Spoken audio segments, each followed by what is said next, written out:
Within my own conventional photography, I'm quite an enthusiastic user of auto exposure bracketing. A 3-image spread, taking in the exposure the camera feels is right, then another which has 1 stop less exposure, and then another which has 1 stop more exposure. I'm usually using aperture priority for this. In those situations, we'll often find that one shot may be way too bright, one way too dark, but one much closer to the optimum for manipulation. Now I've got 2 sets of 3 here. They're not brilliant examples of what I'm talking about because neither of these 2 were shot in really contrasty lighting. If they were, then the difference between the lightest and the darkest would of course be much more marked. But on occasions I may use the sky from one shot, that is 1 stop underexposed, and the foreground from another shot which may be 1 stop overexposed. This helps me to get almost the perfect exposure in situations that it just isn't possible in one shot because the contrast range is too high. Now sometimes I do the same thing with infrared, but I notice quite a bit of difference in the resulting images. In the center of the screen here we have 3 bracketed shots from an old church. Now we can see clearly the effect of the different exposures in the auto exposure bracketing. The other difference with infrared, of course, is that I need to start from a manual exposure of 125th of a second at f8. So why do I set 125th of a second at f8? Well, it's because I found that this exposure captures a consistently good raw image for most of the time. Now, the bracketing of 3 exposures speeds up shooting, and it's just an insurance for those times when we need it. From the camera's automatic exposure meter point of view, I'm already way off what the camera would have given. But this is infrared, and our cameras are not calibrated for perfect infrared exposures in the auto and semi-automatic modes like aperture priority. In the 3 examples you can see on screen here, the one on the left is the one where I set 125th of a second at f8. We can see that with the metadata at the top left of the screen. The next image is the one that's had 1 stop less exposure, and we can clearly see that even without looking at the metadata. And here's the image that's had 1 stop more exposure than my standard of 125th at f8. Now the difference between these 3 images visually is pretty obvious. But what is different, and it confirms how well infrared handles contrast, is that any of these 3 would make a good image, and I think I can quickly demonstrate that. So here I've opened up the image which had 1 stop more exposure than my standard of 125th at f8. So this one's had a 60th of a second, which we can see up there. Now what we're about to do here is exactly the same in Adobe Camera Raw and Lightroom. Exactly the same sliders are going to be used. So let's take a look at the histogram at the top of the screen. We can see it's got a bit of a bias towards the light tones, and of course the content tells us that. So let me just drop that exposure down. You can see the value I've chosen there, just about 1. And now we've got more or less the same sort of effect that we had with the image that was shot at 125th of a second at f8. I've got the clipping warning checked there, so it's turned on. You can see that little frame around there. So we can quite clearly see there's no burnout of any detail here. Now remember, when we manipulate any of our images, if we've got an overbright image but we don't have any massive burnout of pixels, really we've got a great set of raw materials there to do any image editing, because we can darken images almost as much as we like without any real quality issues showing. Try to lighten them when the dark areas are too dark or the light areas are too bright, then we can have problems. But here, we've got none at all. By the time I step up my clarity, let's take my saturation off, and I look at the histogram again and say I want a little bit more white, so I want a little bit more blacks, and within seconds, look, we've got a sparkling infrared monochrome image. And if you look very careful, you can see a little bit of burnout just on that left hand edge of the church. Now let's take a look at one of those other exposures, and here's a little tip. Sometimes we do have a little tweak with an image just to see what the potential is, and we may not want to open it and manipulate it at this time. If you click Done, it will close down the window, but remember the settings we gave. So here's the image we gave 250th of a second at f8. So for explanatory purposes we can say one stop underexposed from our standard. Well, let's take the saturation off. Let's do exactly what we did a few moments ago, but perhaps in reverse. We're just centering the histogram, keeping an eye on that at the top. We do need more whites, we do need more blacks. We know we want to add some clarity. And I think you'll probably gather that we can quickly reach virtually exactly the same situation with this image as we did with the previous. Let's click Done to that one too. And there you can see the first two shots, which are sitting now side by side at a reasonable size, and you can see there's not a great deal to choose between them. And I never set each of the settings up to be identical or near identical. I just followed my eyes, so to speak, but as you can see they're virtually identical, which indicates that when we shoot infrared it really is very, very tolerant of high contrast, which enables us to shoot right through the center of the day with some confidence. But if I was going to take this image through to a finished product, I probably would start with this one, because looking at all three before we started, I think this one probably gives me the best opportunity. So let's give it a whirl by opening this up into Camera Raw. First thing we need to do perhaps is to look at the saturation as normal, but then this is shot with a wide angle lens. We do have a little bit of a lean on the image, and we do have some great tools within Camera Raw and Lightroom which can help us fix these. So let's go to those first. This is the option we want, lens corrections. Normally we go to these options with our color images to remove chromatic aberration or apply a profile if you wish. But what I want here is the manual settings, but in actual fact I'm going to ask Photoshop to do this for me. I'm going to hit the A. Well, it straightened it up to some degree, not entirely. Let's go back and take that away, and we'll look at the other option, which is the vertical option. Now there we get a much better effect, but we can see that we're going to have to lose bits of the left and the right at the bottom. Well, we can do that here using the scale.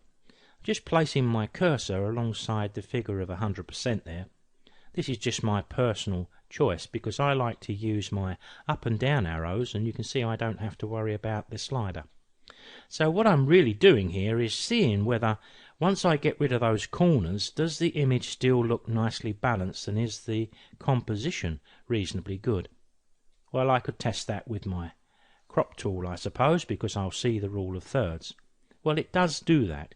It does mean my horizon is quite low, but I think given the power of that sky, well, I suppose it's always going to be one of those personal choices. But on this occasion, I'm going to live with that vertical straightening and the scaling to bring me back to the position I'm in now.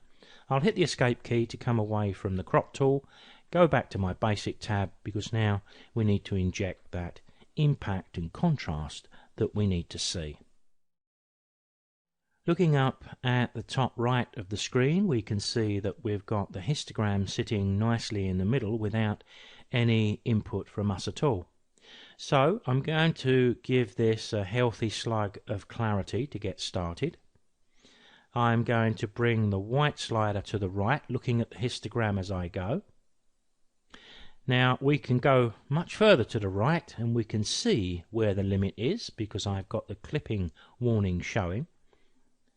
So I can come back more or less to that point and know that I've got the brightest whites there without burning out. With the blacks I can do the same. We can clip or click the black clipping warning, and as we bring it down we can see the histogram spreading to the left at the top right of the screen.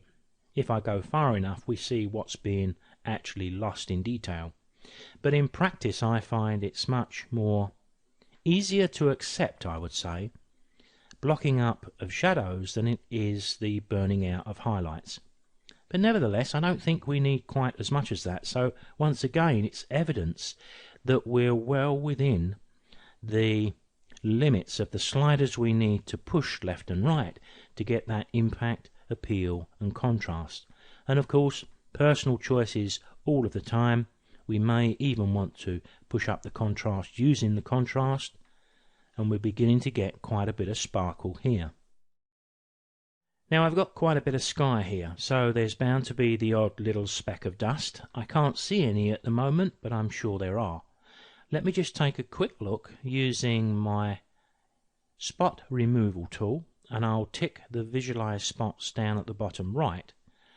And I'm looking around, and to be honest, this is one of those rare images where the little donut shapes which show we've got a dust mark don't appear to be there. So I'll take a look at this image when we get it open in Photoshop a little bit later on, and I'll zoom in to it.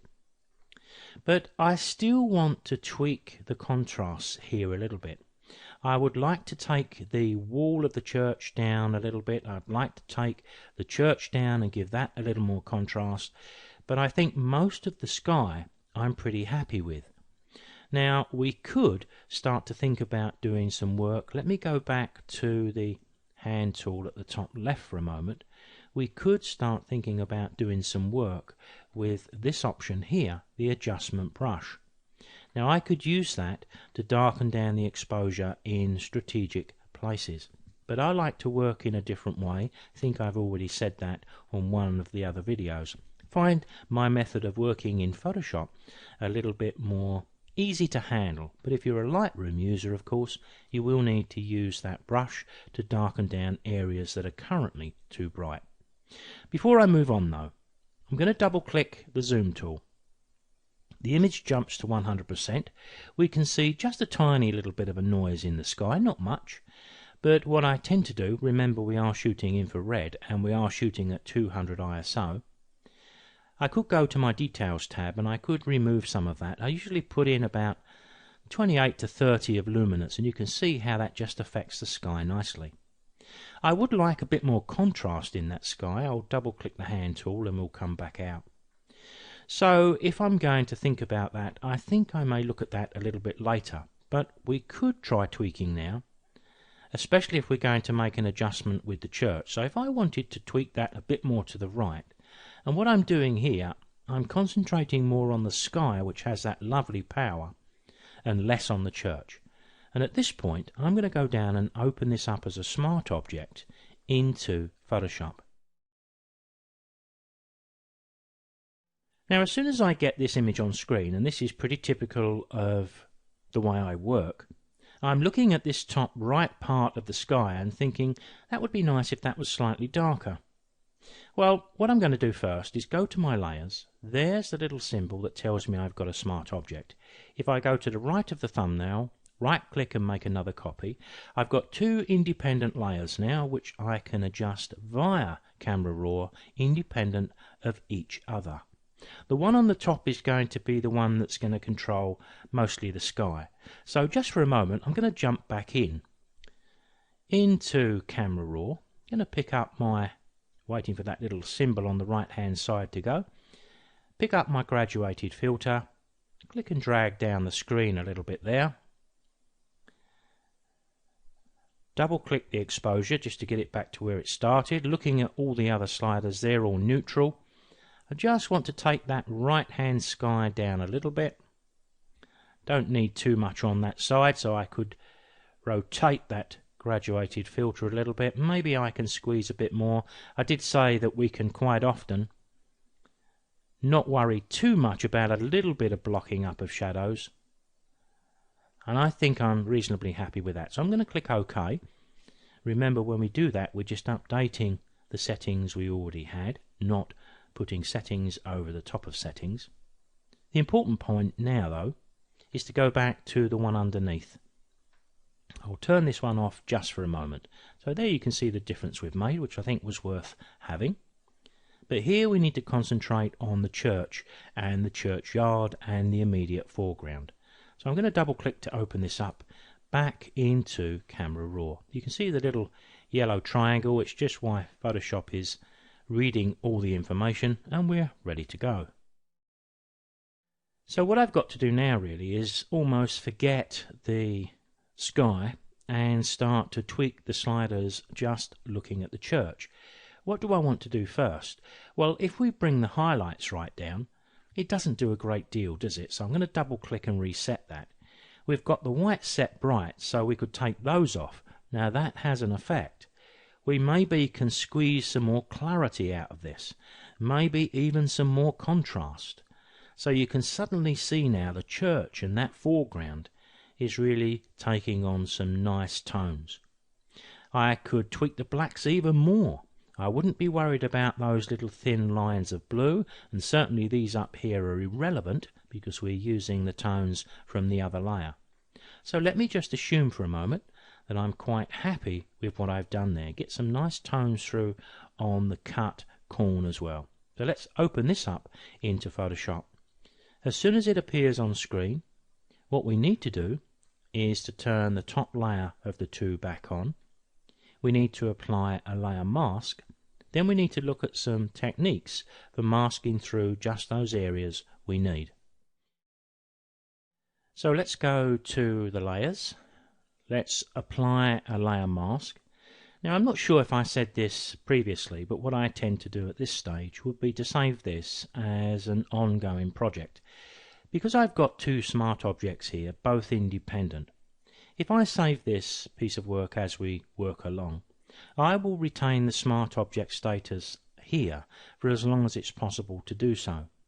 Because it is not unusual to manipulate an image on Monday, look at it on Tuesday and instantly want to make a change. Well, if we've got two smart objects, both independent of one another, we've got huge scope to be able to do that. But here what we want to do is to bring through the tones in that church into the sky here. So with the mask attached to the right hand side of the upper image, what we're effectively going to do is to paint on the mask, which makes the church here and any other areas transparent or semi-transparent, allowing this layer to show through. So we need to decide how we're going to work. Well, the church has got lots of straight edges, so I'm going to use one of my favourite techniques. First thing I'm going to do is zoom in to a starting point, and I think we'll start somewhere around that point on the roof. Control spacebar, zoom tool appears, click and drag. There I've got a starting point. I could go up a little more. I think I've overdone it, so let me come back down a bit. Now I'm going to make sure I've got black selected as my foreground colour. A typical soft edge brush. I don't even have to check mine because I use soft edged brushes all of the time, so I know it's a soft edge brush. And on this particular occasion I'm going to be working with a flow of 100%. Drop in the size of the brush down. I'm going to go around the edge of this church using my shift technique. Click and you can see we've just made that little spot darker. Hold the shift key, move a short distance away and click, and we can paint between two straight lines. And I can go around the edge of my church pretty quickly. Every time I demonstrate this technique, and I'm holding the shift key all of the time, and when I move the image I'm allowing my thumb to just touch the spacebar, which enables me to move the image. So what I'm going to do is go around the edge of this image, and as you can see it's not going to take me very long. And I was about to say that every time I talk about this technique I always say that it shouldn't be underestimated. I use this technique for almost all the cutouts that I make because I find it much more controllable. Certainly it doesn't seem to be that much slower, but I don't mind things taking a few minutes longer if the quality of the end result is so much better. If I now take you back into the layers, if we hold the Alt key and click the mask, we can see it and we can work directly on the mask. What we need to do is to flood the inside of that church shape with black. That enables this layer to become transparent, allowing the darker church to come through. The magic wand will do that, but we do need to make some changes here. If I zoom into the edge, you'll see that we do need to move that selection a little bit, probably about 4 pixels, 3 pixels, something like that. And we can do that by going to Select, Modify, Expand. 3 pixels should do us. Let's click OK. There it is, perfect spot. If I hit Control 0 a minute, you can see what we have. I need to flood that selection with black. Black is my background color at the moment, so Control Backspace, Control D to remove the selection, and if we go back in and I turn them on, you can see the progress so far. Now the area down the bottom we can do, I think, with a freehand brush. So let me demonstrate what I mean. Let me zoom in to the bottom right corner and we'll look at that first. Going back to make sure we've got the mask selected, I need black as my foreground color. I need a brush, bigger brush than that. I'm working on a flow here of about 10%, so now I can just darken down those other areas to the degree that I'd like them darkened, and because I'm using a flow rate of 10%, I can do this in a gradual way, and I can view what I'm doing as I'm doing it. Now I'm holding the spacebar key, click and drag, and I can move along to this area. The one part we need to pay a little bit more attention to is the bushes there, but even those are not going to be a great problem. I would be zooming in more, making my brush a bit smaller so it's a bit more controllable, and I would be darkening the bushes as well. But even if we made a deliberate mistake, which is what I've just done there, it's no problem because we're working with masks, and this is why I like to use masks, because we can see the effect of them so easy, and because it's so quick to just switch to white and undo any little errors we make, because we will make them, there's no doubt about that. So I need to continue and just darken down the rest of those areas which I think need my attention.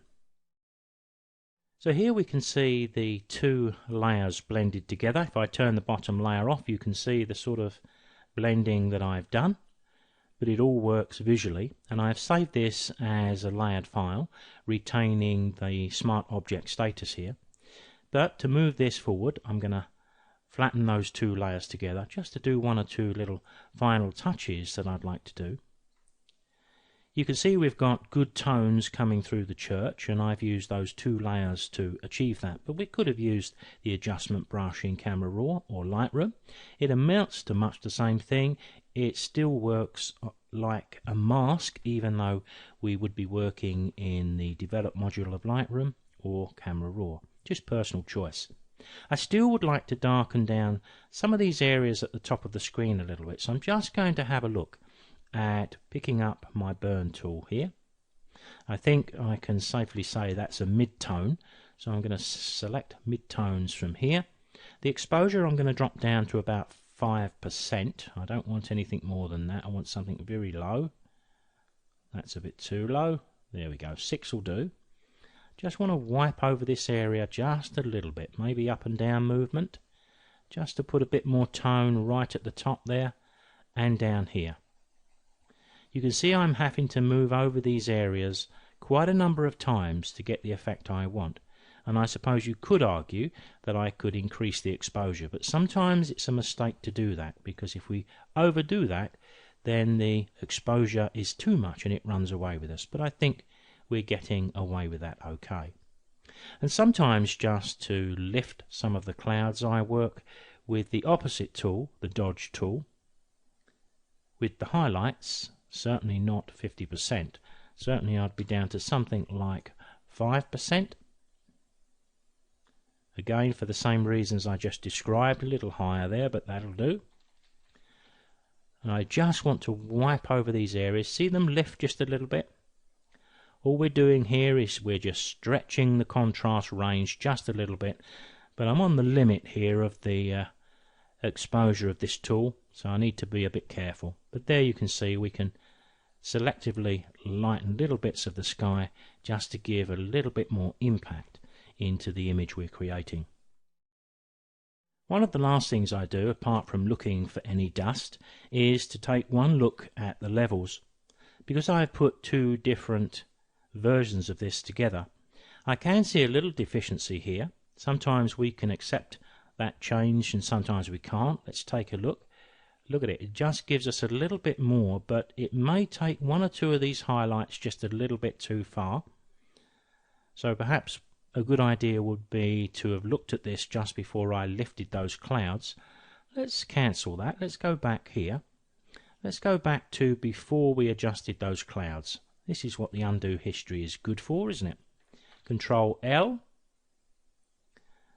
And now I've got the same effect, but I'm not losing the highlight. So perhaps I could have saved a bit of time there. But I was also going to say sometimes I like a little crank down of the mid-tone slider.